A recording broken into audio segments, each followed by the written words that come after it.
YouTube, what's up everyone? Welcome back to the show. Look, XRP, it is about to pull a move so wild that it could rewrite the entire crypto leaderboard. I'm not kidding. This is our first real shot that we've seen at an asset breaking free from Bitcoin's gravity.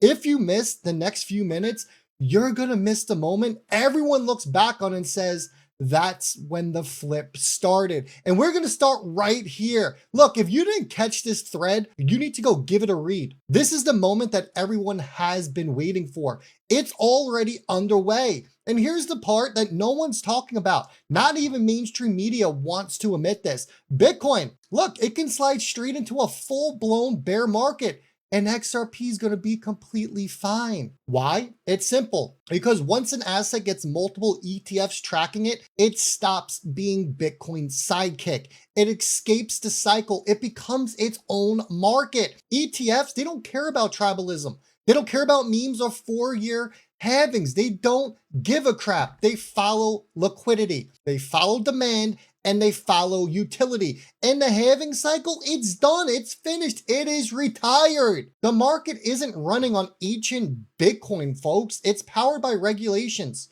by institutions, and by utility-driven flow. They're stocks. Think about stocks for a second here, okay? Apple stock, it doesn't move because Amazon sneezes. Tesla, it doesn't pump because Nvidia pumps. Different catalysts, different buyers, different fundamentals. Crypto is finally maturing into the same model, and XRP is positioned perfectly for this shift.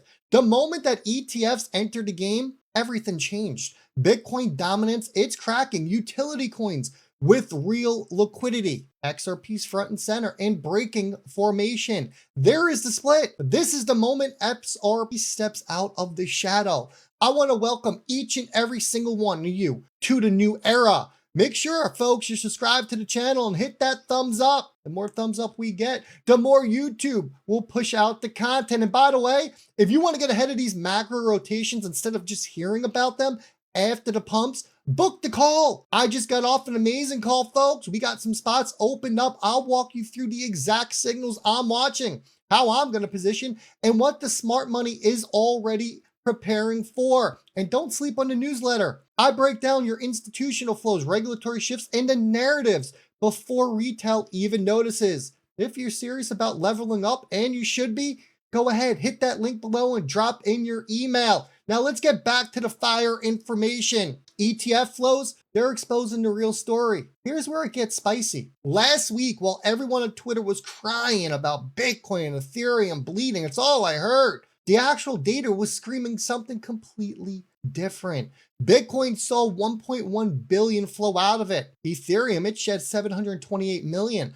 But meanwhile, Solana pulled in over $46 million. And XRP, well, it was a monster. 243 million in inflows in just 2 days. And guess what? We got 5 other ETFs launching with a massive one coming in from Frankie. This isn't retail money, folks. That's not hype. This is straight up institutional positioning. And guess what? Institutions, they don't just test the waters with a $250 million in inflows. They bet big. And they bet big when they see a macro shift coming. They bet big when they see a seismic, I can't say the word, but you know what I'm saying, upside. They bet big when an asset is about to re-rate. The rotation, it has begun. And XRP is quietly becoming one of the strongest looking risk-adjusted plays in the entire crypto market. Stick with me because what's next? It's going to tie this perfectly together. We get this clip over here from CNBC, a mic drop moment,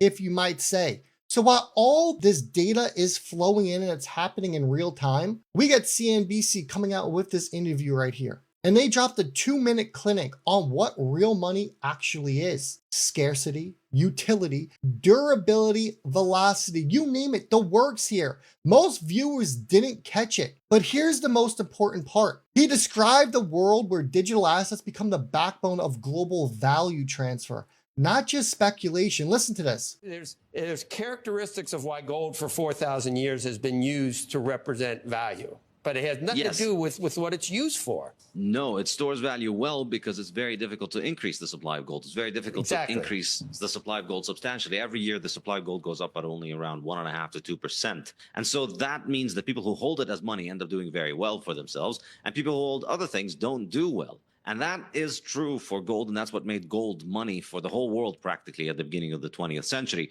Then governments come about, and they use their debt as money. And since then, the average over the last 60 years or so, between 1960 and 2020, for 60 years, the average fiat currency grew in supply at around 14% per year, or overall fiat currencies grew in supply at around 14% per year. So we went from 1.5% to 14%, about 10-fold increase in the supply growth rate. And 14% per year means that on average, you lose half of the value that's stored in money over 5 years. So you lose half of the value of your money over 5 years. That's the average fiat experience. Of course, some currencies are better than the average, like the US dollar and euro. They only increase at around 7-8% per year. Some currencies are a lot worse. They increase at 20, 50, maybe 100 sometimes % per year. But on average, it's just continuously increasing in supply, so its value declines. And because its value declines, that incentivizes everybody to A, not save, and B, take on a lot of debt. And that's why everybody is in debt. And that's what Bitcoin fixes. If we go back to having a hard money, where money is no longer debt, we no longer need to be monetizing debt. We no longer need to get everybody to become a debt slave in order for us to have a form of money. We have a form of money that is just a commodity that doesn't require anybody to get into debt for it. Look, he just described a world where digital assets are going to become the backbone of global value transfer. Think about that for a second. That's XRP's entire reason for existing. Fast settlement, deep liquidity, and global rails. He basically just described XRP without saying the name. That is the kind of macro education that institutions eat up. And once they understand it, what do? They start positioning early, like we just saw. And speaking of positioning, this man can't be stopped. Michael Saylor, the man who loves Bitcoin more than oxygen, just scooped up another 8,178 Bitcoin. That is over $835 million right now. Why does that matter for XRP though, Rip? I got you. Because look, when Saylor buys, it is a signal that the big dogs, that they think a supply shock is coming. And when Bitcoin dries up, liquidity hunts for alternatives. If liquidity rotates, and it always rotates, assets with ETFs, with deep liquidity and real world use cases, they become magnets. XRP checks every single one of those boxes. Let's keep going here. Because we get this SEC chair, he drops a regulatory update. Paul Atkins, Paulie boy, gotta love the man. He finally breaks his silence post-government shutdown, and he outlines the agency's next steps to clarify crypto regs. Listen. Unfortunately, for the last several years now, the industry has been operating in a fog. They couldn't really figure out what the SEC was looking for and how this new technology could be accommodated within the ancient rules that applied to paper filings and paper stock certificates and that sort of thing. We're talking about now, digital assets and that sort of thing on chain. So what we need to do is focus on the basics again, what are securities and whatnot, and then collaborate with our sister regulators, most importantly, the Commodity Futures Trading Commission. So if you divide the taxonomy that I outline, and obviously this is my views, and we'll work through notice and comment rulemaking ultimately on all of this, but if you have digital commodities, digital collectibles, digital tools, and finally tokenized securities, and the first three are not securities, and tokenized securities obviously are. So the rub comes in defining, what is and is not a security, and so that's what we are, setting out to do. But basically, the token itself is not necessarily the security. It represents the security. And there's one particular type of security called an investment contract that has been bedeviling the industry and the SEC now ever since tokens started coming out, sort of a decade ago. And so it comes out of a Supreme Court case back in 1946 regarding Orange Grove. So the good old Howey test. Opposite really to things currently, but we will take, steps to help define that, so that's where tokens can be part of a series of promises, but those promises can be fulfilled, can go away, and so a token is not always. Look, let me translate what he just said. We are about to get the clearest regulatory environment that we have ever had. And clarity is rocket fuel for assets already operating inside the legal framework. Most of the market, it should be nervous. XRP holders, not us. This environment is exactly what XRP was built for. Then we get over to this BNY Mellon. That's right. The world's oldest bank handling trillions in assets. They just predicted that digital assets will expand rapidly. Institutions do not make predictions without planning behind the scenes.